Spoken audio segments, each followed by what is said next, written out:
मेरी सास अपनी बेटियों पर बहुत ज़्यादा रौब दिखाती और अपनी बेटियों को कमरे से बाहर नहीं निकलने देती थी। मैं अपने कमरे में चली गई। दोपहर के टाइम पर जब मेरे पति घर आए तो उन्होंने मुझसे कहा कि चलो अभी तुम्हारे पास टाइम है, मैं तुम्हें शॉपिंग कराने के लिए ले चलता हूँ। लेकिन मैं तो उनसे बात ही नहीं कर रही थी, इसलिए मैंने उनसे कह दिया कि आज मेरी तबीयत ठीक नहीं है, मुझे कहीं नहीं जाना। धीरे धीरे शाम के 5 बज गए थे और मैं अपने फटे हुए कपड़ों में से एक सूट निकालकर पहन ली थी। मैं तैयार होकर अपने कमरे से बाहर निकल गई थी कि मुझे अपने पति के बोलने की आवाज़ आई। वह अपनी माँ से कुछ कह रहे थे कि मम्मी प्लीज़ आप स्नेहा के साथ यह सब मत करो, स्नेहा को आज अपने साथ मत लेके जाओ, उसकी तबीयत ठीक नहीं है। मेरी सास ने रोज़ के मुताबिक मेरी आंखों पर पट्टी बांध दी थी। तभी अचानक मैंने अपनी सास से कहा कि रुकिए माँ जी, इन चप्पलों में मेरे पैर बहुत दर्द देते हैं, मैं दूसरी चप्पल पहन के आती हूँ। मेरी सास ने कहा कि अच्छा ठीक है, लेकिन जल्दी आ जाना। मैं इस बंधे हुए पट्टी को अपने हाथ में खोलकर हाथ में पकड़ के अपने कमरे में ले गई थी। मैं जल्दी से कैंची निकालकर और पट्टी के अंदर इस तरह से छेद करने लगी ताकि मुझे बाहर की सब दिखाई दे सके।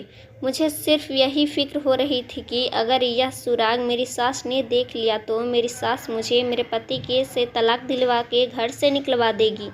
मैं जल्दी से अपना काम फिनिश की, उसके बाद मैं दूसरे चप्पल पहन के बाहर निकल गई थी। मैं अपनी सास के सामने ही अपनी आँखों पर इस पट्टी को बांध ली थी। उसके बाद हम फिर से पैदल चलने लगे थे। मैंने वहीं फटे हुए कपड़े पहने हुए थे जो मैं हर रोज़ पहनकर अपनी सास के साथ जाती थी। हम चलते ही जा रहे थे। मेरी सास खामोशी से मेरा हाथ पकड़ के चल रही थी। इसी तरह चलते चलते मेरी नज़र सड़क के कोने पर पड़ गई जहाँ पर मेरी सास ने मुझे बैठा दिया। लेकिन वहाँ बैठने के बाद मेरे साथ कुछ ऐसा हुआ जिसे देखकर मेरे होश उड़ गए थे। मेरी सास के हाथ में एक बड़ा सा बोर्ड था और उस बोर्ड पर क्या लिखा था यह मुझे भी समझ में नहीं आ रहा था। वह बोर्ड मेरी सास ने मेरे आगे रख दिया और तो और एक कटोरा भी मेरे पास में रख दिया था। उसके बाद लोग आ रहे थे और उस कटोरे के अंदर पैसे डाल के जा रहे थे। यह देखकर तो मैं हैरान रह गई थी।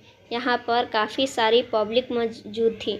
मेरी सास इतनी ज़्यादा चालाक थी कि उन्होंने कटोरे में पहले से ही कपड़ा बिछाया हुआ था ताकि अगर कोई कटोरे के अंदर सिक्का डालकर जाए तो उसकी आवाज़ मुझे न आए और मैं पहचान ना सकूं कि मेरे पास कोई बर्तन रखा हुआ है और उसमें कुछ डाला गया है।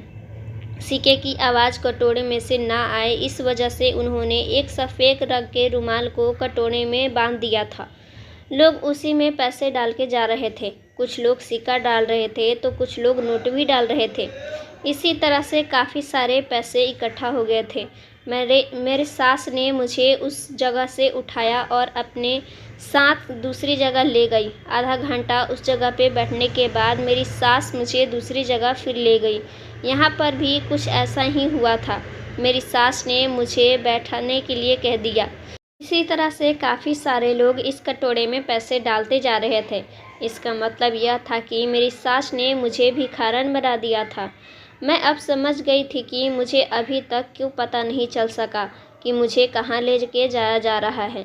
इसी तरह से लगभग 2-3 घंटे बीत गए थे। मेरी सास के पास काफ़ी सारे पैसे इकट्ठे हो गए थे। मेरी सास मुझे लेकर घर वापस आ गई थी। घर आने के बाद मैंने सोच लिया था कि मैं अब यह कुछ बर्दाश्त नहीं करूँगी, इसलिए घर के अंदर दाखिल होते ही मैंने अपनी आँखों से पट्टी हटा दी।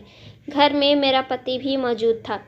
मेरी सास ने जैसे ही मेरी हरकत को देखी तो उनको गुस्सा आ गया था।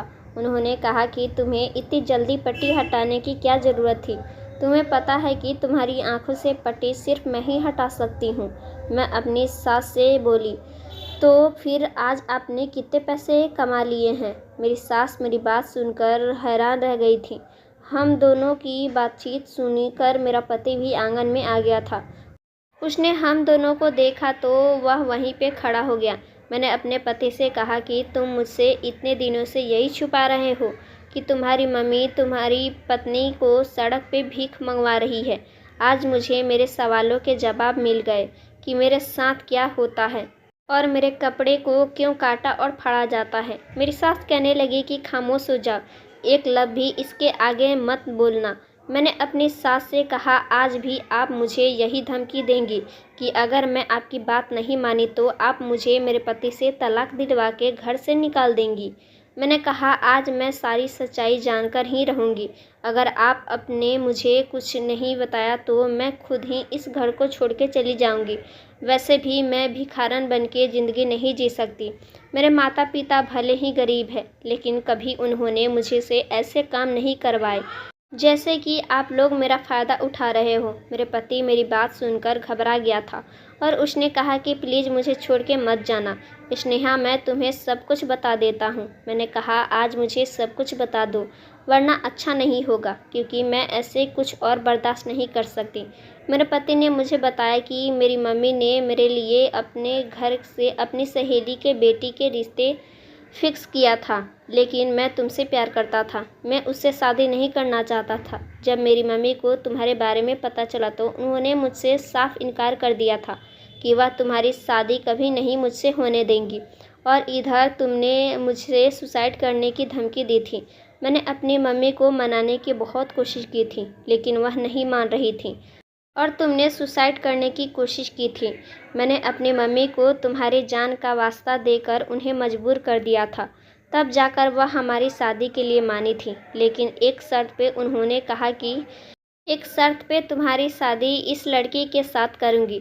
मेरी मम्मी को पता चल गया था कि तुम गरीब परिवार से हो और अब तुम हमारे घर आओगी तो कुछ दहेज में लेकर नहीं आओगी और ना ही तुम्हारे माता पिता हमारी शादी धूमधाम से करेंगे। मेरी मम्मी की सहेली तो बहुत अमीर थी, वह लोग दहेज भी बहुत दे रहे थे। दहेज में मुझे एक कार और बंगला और बिजनेस करने के लिए 50 लाख रुपए दे रहे थे। मेरी मम्मी इसलिए चाहती थी कि मेरी शादी उस लड़की के साथ हो जाए, क्योंकि मेरे कंधे पर अपनी दो दो बहनों की शादियों का बोझ भी है। मैं नौकरी करके इतना नहीं कमाता हूँ सारा खर्च पूरा कर सकूँ। मेरी मम्मी ने मेरे सामने शर्त रखी थी कि शादी के बाद वह तुम्हारे साथ इस तरह के बिहेव करेंगी। तो मैंने अमित से कहा, अमित, इसमें तुम्हारी कोई गलती नहीं है, क्योंकि एक मर्द अपनी माँ और पत्नी के हाथों मजबूर होता है तो उसे अपनी ज़िंदगी बुरी लगने लगती है। तुम्हारी फीलिंग को समझ सकती हूँ। मैंने अपनी सास से कहा, आप चाहती हैं ना कि मैं इस घर को छोड़ के चली जाऊँ और आपके घर वही अमीर लड़की आ जाए जो बहुत सारा दहेज लेकर आए, आपके बेटे के लिए पैसे लेकर आए, तो फिर ठीक है, आप अपने बेटे के शादी अपनी मर्जी से मुताबिक कर दो। मैं घर छोड़ के जा रही हूँ, लेकिन याद रखना, जैसे आपने मेरे साथ किया है ऐसे ही एक दिन आपके बेटियों के साथ ज़रूर होगा, क्योंकि भगवान के घर में देर होता है, अंधेर नहीं। जिसने जो इस दुनिया में किया उसको इसी दुनिया में सज़ा मिलती है। मैं कहते हुए आगे बढ़ गई थी। मेरी सास को शायद एहसास हो गया था कि उनके आगे भी दो दो बेटी हैं। अगर उनकी बेटी के साथ कोई ऐसा करेगा तो उनको कितनी तकलीफ़ होगी। मेरी सास ने जब देखा कि मैं सामान पैक कर रही हूँ तो दरवाजे पे आ गई हूँ, तो उन्होंने मेरा हाथ पकड़ लिया और कहने लगी, बहू, मुझे माफ़ कर दो। मुझे एहसास हो गया कि किसी को इतना मजबूर नहीं करना चाहिए कि वह गलत कदम उठाने पर मजबूर हो जाए। तुमने आज जो मुझे मेरी बेटियों के लिए कहा है, इतनी बड़ी बात कह दी है, उसके लिए मैंने ही तुम्हें मजबूर किया है। मैं बहुत शर्मिंदा हूँ। अपनी गलती पर प्लीज़ तुम मुझे माफ़ कर दो। मुझे सिर्फ इस घर के खर्चे की और अपनी बेटियों की शादी की परवाह है। मेरे बेटे के कितनी कम इनकम है, यह सब कुछ कैसे करेगा। मैं अपनी सास के कही कि आप परेशान मत हो, आपकी बेटी की शादी धूमधाम से होगी। मैं पढ़ी लिखी हूँ, मैं भी नौकरी करूँगी, और तो और अमित भी नौकरी करते हैं। हम दोनों मेहनत से इस घर को चलाएंगे, आपके दोनों बेटियों की शादी करेंगे और अपनी ज़िंदगी अच्छे से बिताएंगे। मेरी सास मेरी बात सुनकर बहुत खुश हुई थी। मैं उनको कोई भी बात कहकर परेशान नहीं करना चाहती थी, इसलिए मैंने उनको आसानी से माफ़ कर दिया, क्योंकि वह भी एक माँ थी। उन्हें अपनी बेटियों की फ़िक्र हो रही थी। मैंने अपनी सास से जो कहा था वह करके दिखाया। अब अमित और मैं मिलकर ऑफिस में काम करने जाते हैं। अपनी मेहनत की कमाई से मैंने अपनी दोनों नंदों की शादी कर दी। मेरी सास मेरी मेहनत और लगन से बहुत खुश हुई थी और अब तो वह मुझे अपनी बहू नहीं बल्कि बेटी मानती हैं। उन्हें जो मेरे साथ किया था उसके लिए वह बहुत शर्मिंदा होती हैं। अब मेरी ज़िंदगी मेरे पति और मेरी सास के साथ बहुत अच्छी गुजर रही है। और तो और भगवान ने मुझे एक बेटी भी दी थी जिसके साथ हमेशा मेरी सास खेलती रहती थी और मुझे और मेरी बेटी को बहुत प्यार करती थी। दोस्तों, उम्मीद करते हूँ आपको हमारी कहानी पसंद आई होगी। कहानी पसंद आई है तो वीडियो को लाइक करें, चैनल पर नया है तो चैनल को सब्सक्राइब करें और हाँ, नोटिफिकेशन बेल को ज़रूर दबाएं ताकि अगली अपडेट सबसे पहले आपको मिले।